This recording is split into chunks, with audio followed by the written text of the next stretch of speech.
Bienvenidos a Una Ventana Siempre se abre. Siempre se abre una ventana con Aurora Mortera.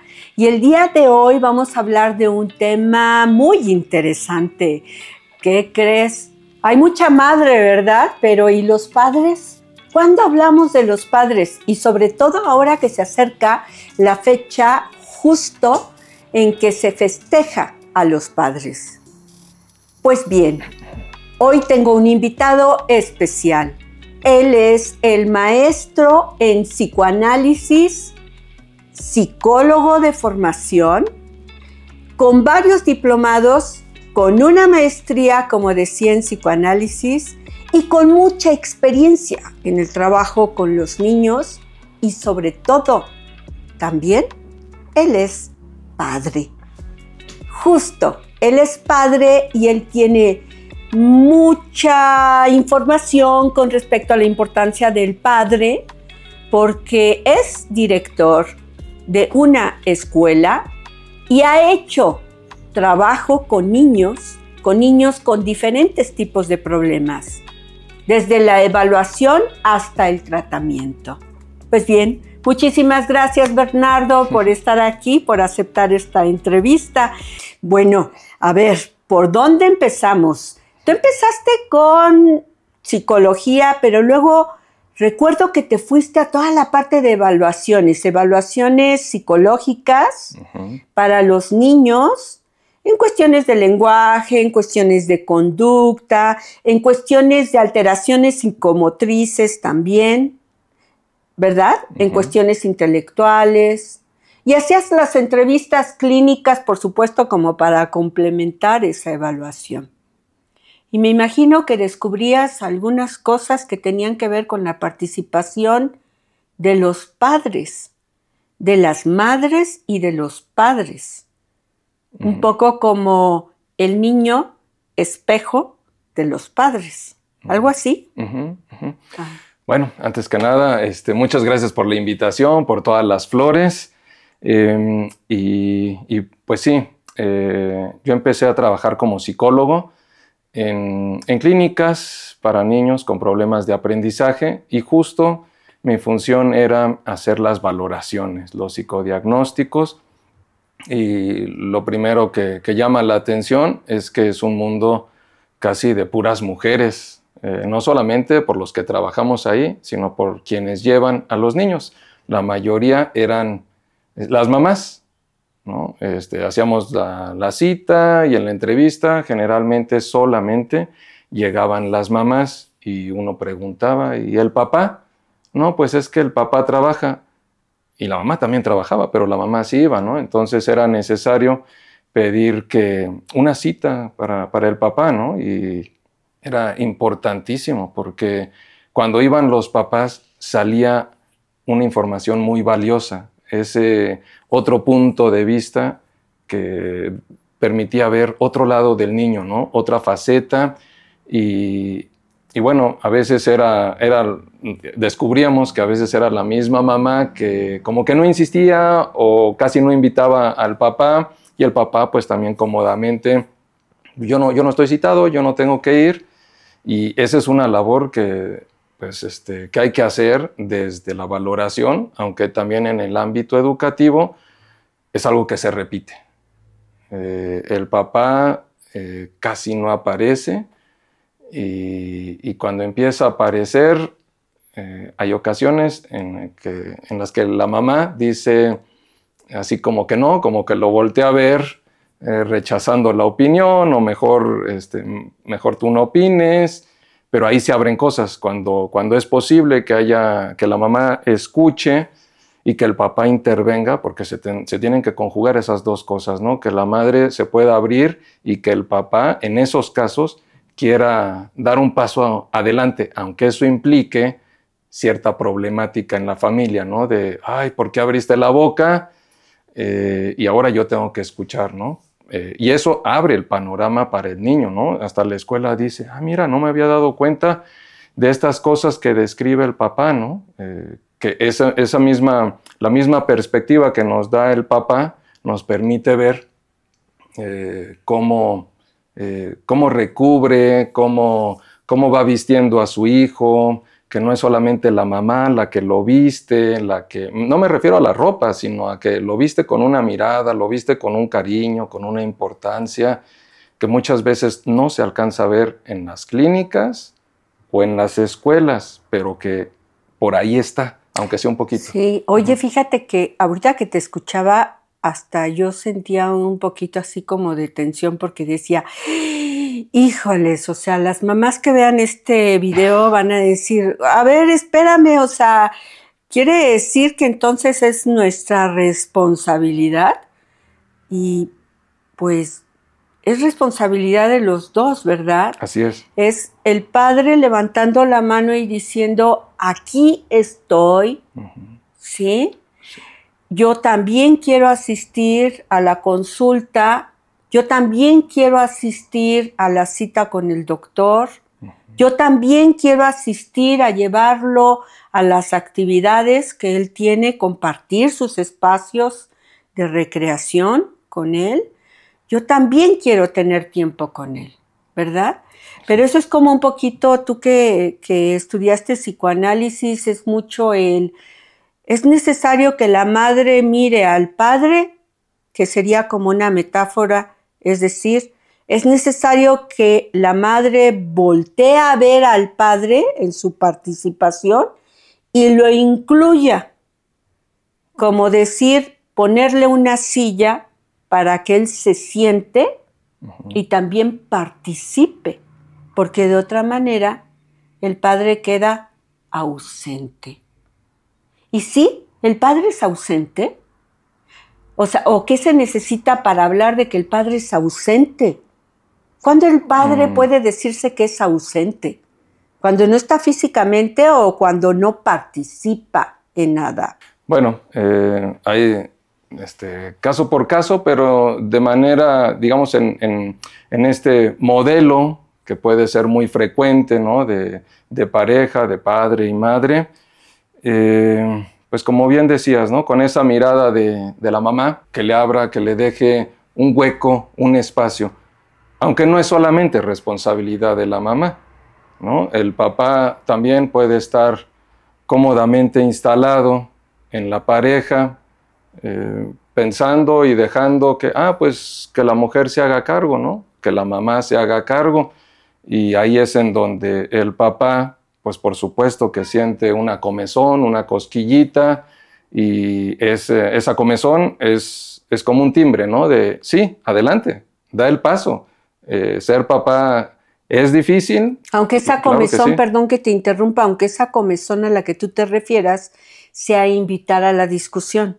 O sea, aunque la mamá le diga, oye, es que tú no vas, que no sé qué, y entonces se va, ay, que es que tengo mucho trabajo, que pues es que tú tienes que ir porque también es tu hijo, o también es tu hija. Ay, bueno, voy a pedir. O sea, no importa, aunque sea así, pero que participe. Sí, que uno puede pensar cuando llega un citatorio para los papás y el papá tal vez se pregunte, ¿y también me están citando a mí? En esa pregunta que hace el papá, creo que la pregunta también es para sí mismo. ¿Y yo tengo que ir? Si ya te estás haciendo esa pregunta, es para... Sí, algo tienes que decir. Seguramente algo vas a tener que decir, no para corregir a la escuela, sino para hablar de tu hijo. Simplemente para eso, para hablar de tu hijo. Y ahí va a salir, por supuesto, va a salir lo que uno siente, que es difícil, ¿no? Todavía para muchos hombres nos es difícil en un contexto escolar donde parece que todo es muy serio, abrirse, ¿no? Y por supuesto te va a tocar tus emociones porque es algo que quieres mucho, que es tu hijo, pero eso va a servir, ¿no? Porque te va a abrir los ojos o te va a hacer, mira, si yo me muevo, vas a causar un efecto en tu hijo y seguramente va a ser positivo. Seguramente, no lo puedo prometer ni asegurar, claro. pero va a haber un efecto, ¿no? Y en las familias donde hay monoparentalidad, o sea, que solamente está la mamá, una madre soltera, ¿quién ejerce la paternidad o cómo es ese asunto de la paternidad?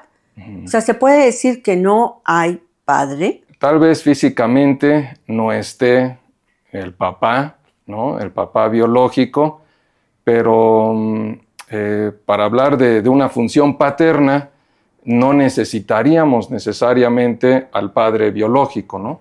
Sino a alguien que juegue ese papel, el papel de un otro para la madre, ¿no? De un otro al que le da importancia, al que le da escucha, al que voltea a ver y en donde ella puede proyectar alguna duda, ¿no? De, ay, lo regañé bien, hice bien en consentirlo. A veces ese otro puede ser hasta una institución, ¿no? Ahí jugamos también las escuelas o las clínicas o los terapeutas, ¿no? Cuando una mamá puede voltear a preguntarse, ¿no? A preguntarle a alguien. O sea, es como decir que entonces esa figura, no importa quién sea, esa figura representa una especie de ley, una especie de organizador del deseo de la madre, es decir, de la participación de la madre. Por lo menos la pone en duda. Así es. ¿Verdad? Así es. O sea, no la vuelve en algo absoluto, porque lo absoluto también enloquece, también afecta. ¿Verdad? Sí, sí. Oye, y, perdón, ¿ibas a decir algo? Pues pensaba yo en la palabra freno, ¿no? Freno puede ser a eso absoluto, a ese deseo materno, ¿no? Hasta aquí, sin que sea algo de pelearse, pero el hasta aquí que ella tiene capacidad de abrir, ¿no? De ver. Y pues sí, no pasar para que su hijo no quede como un objeto, ¿no? Un objeto nada más de cuidados, un objeto de mi chiquitín, yo sé qué es lo que siente, yo sé qué es lo que necesita. ¿Sí? O sea, lo otro, ¿no? Es una interrogación, ¿no? ¿Sí? Ese es un freno. Hasta ahí. Claro. Fíjate que me quedaba pensando en este asunto de la madre sabe que ese es su hijo, lo trae en el vientre, se lo enseñan recién nacido, la mayoría de las veces. La madre asume que no se lo cambiaron, ese es su hijo. Pero el padre actúa a partir de una creencia, la creencia y la fe, ¿no? Sí. De que le dicen, ese es tu hijo. Él no lo sintió en el vientre, vio cómo iba creciendo el vientre y algunos van a los estudios y participan de esa maravilla que es ver crecer en el vientre de una mujer a un ser humano, ¿verdad? Pero algunos otros no tienen esa constancia y simplemente llega el bebé y le dicen es tu hijo y el padre asume que es su hijo y asume participar en la crianza, no solo en proveer, sino participar en la crianza, en la educación, en esta participación de esas cosquillas que tú hablas, muy buen término, ¿no? De esos, a veces diferencias entre los padres y que te dicen, a ver, espérate, ¿no? O sea, hay otro. Entonces, el padre quiere asumir ese rol, ese papel y dice, este es mi hijo y yo tengo un lugar aquí.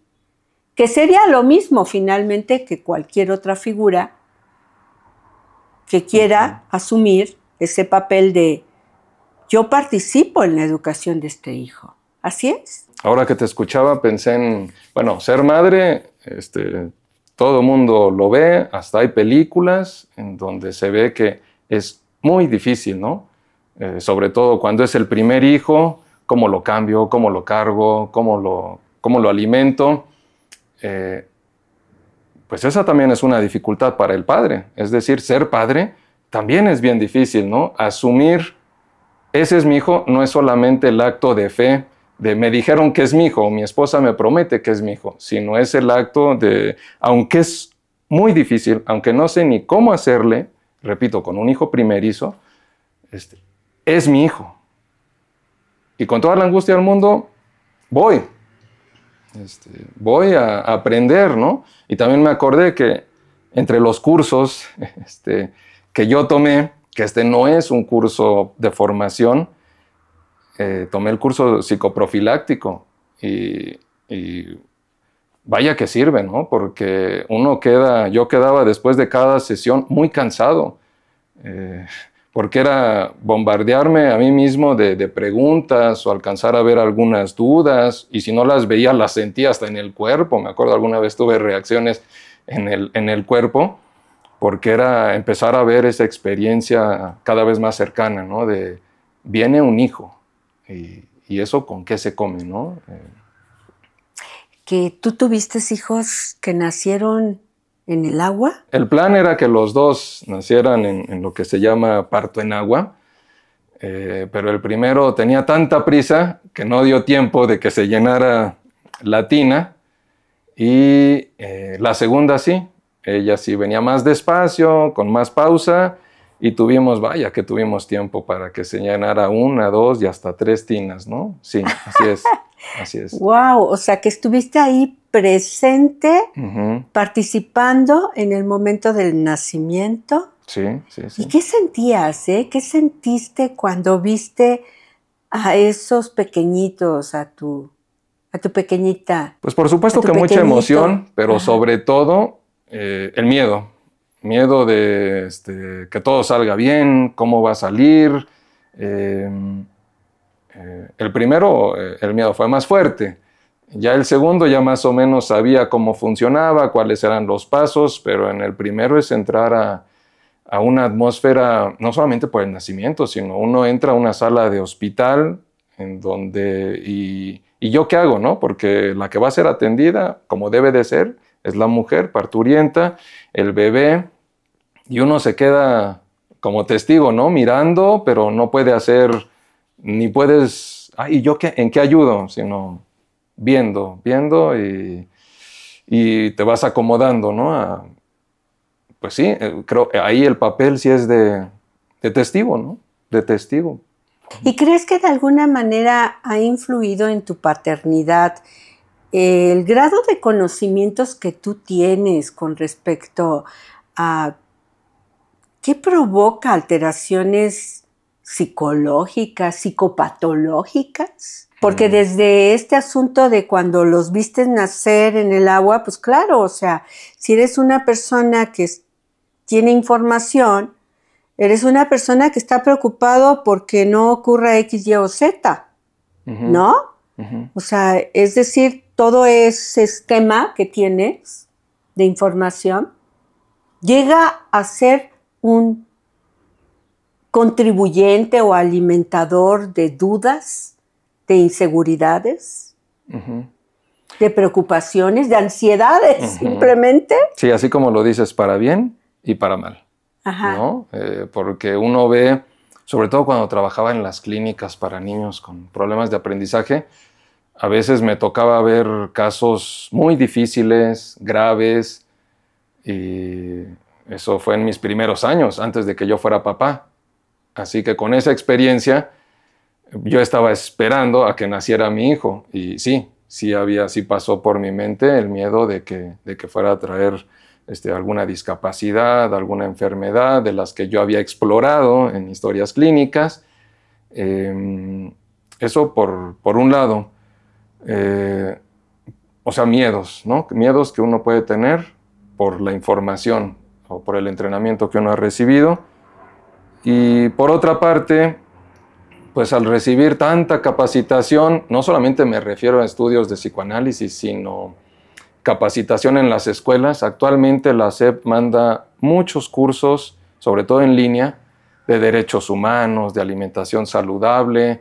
Entonces, por la acción que yo tengo con mis niños, me doy cuenta que he cambiado.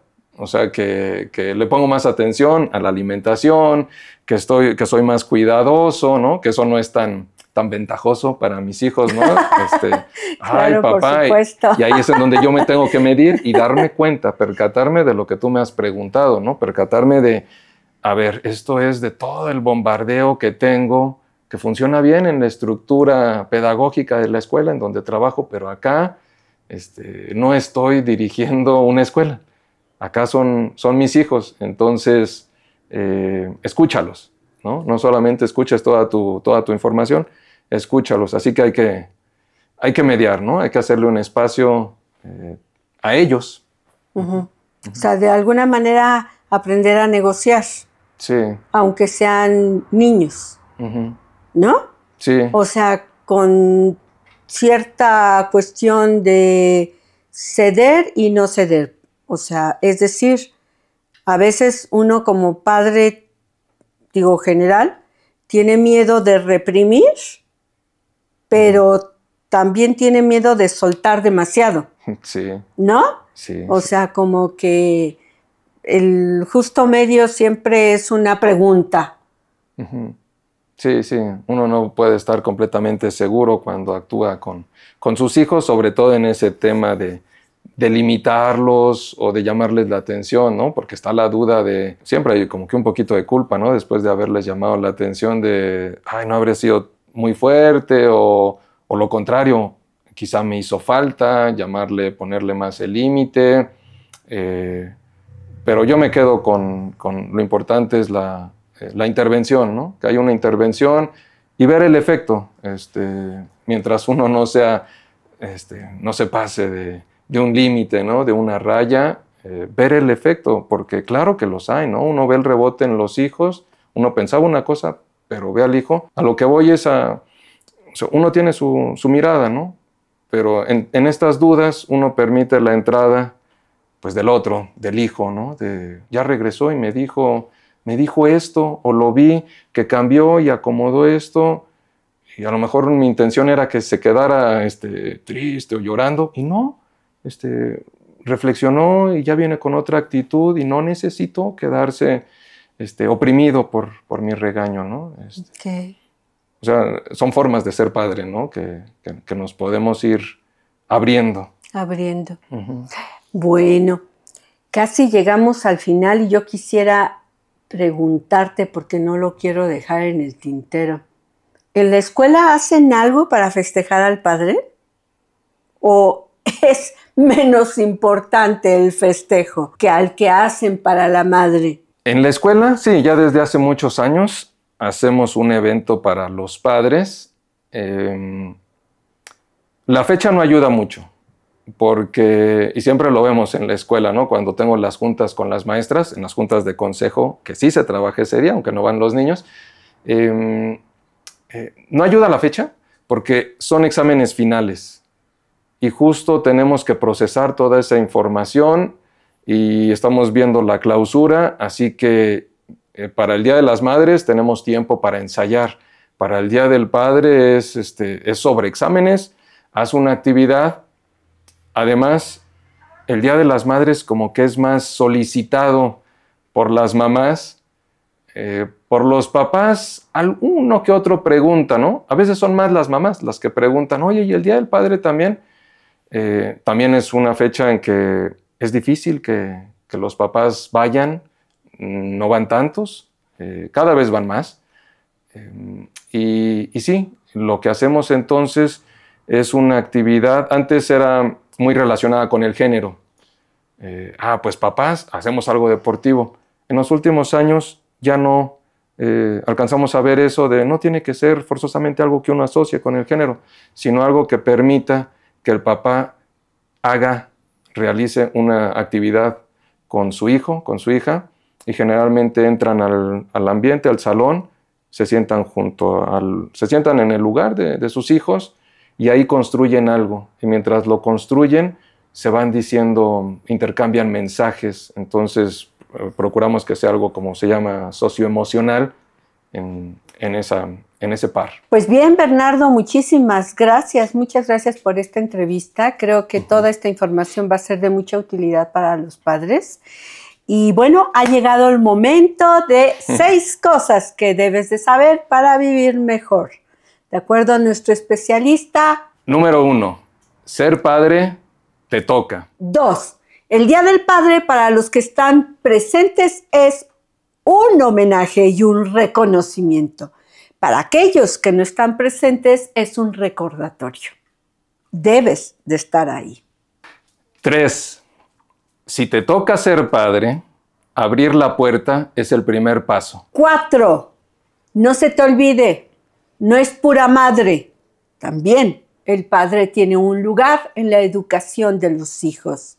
Muchas patologías tienen que ver justo con el estilo de padre que se es. 5. Si abriste la puerta, pasará un padre, pero no lo hará solo. Pasará con su hijo o con su hija. Y por último, 6. Recuerda, todos los padres han sido importantes en nuestra vida y quizás si volteas a mirar a tu padre, sepas cuál es la importancia de su presencia.